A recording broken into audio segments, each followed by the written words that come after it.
Mga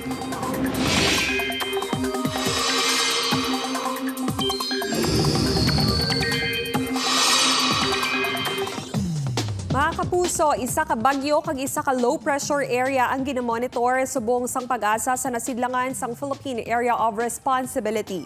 Ulihi ini nga nasiplatan ng LPA 1,405 kilometers east sang Eastern Visayas.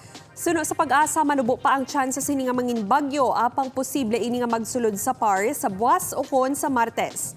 Halos tupad sini ang bagyo nga may international name nga Bolaven nga yara sa 2,830 kilometers east of Eastern Visayas.